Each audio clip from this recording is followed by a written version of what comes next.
Hello everyone, and welcome to this video on how to use built-in dashboard templates in Bold BI. Dashboard templates are pre-built dashboards that allow you to create your own dashboards. You can build a dashboard in minutes by choosing a template, providing credentials, and in a few clicks, your dashboard is ready to use. Upon creating one, you can modify it further based on your needs. Allow me to show you a demo by creating a simple dashboard using a built-in template. To do this, go to the homepage of Bold BI, create a dashboard by clicking the Add icon in the left navigation bar, and choose Start from Template. Here, you can see the list of built-in dashboard templates that we provide for various domains and services. Let's use a Jira dashboard template, which helps you track your development speed and issue accumulation over time. You have two options here: connect your data and load with sample data for each template dashboard.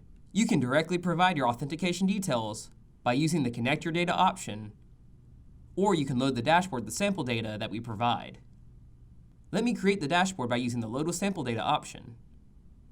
You will be notified when the dashboard is created, and now you can view the dashboard by clicking here.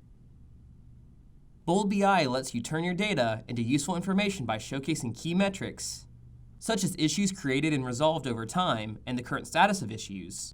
An individual visualization widgets organizes Jira dashboards for your agile teams. You can visualize this dashboard with your own Jira data.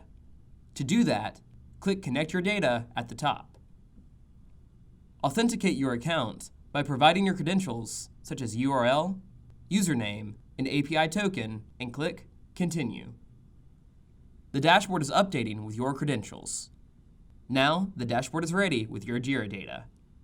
Similarly, you can choose any ready-to-use built-in dashboard templates available and connect your data to create a dashboard quickly.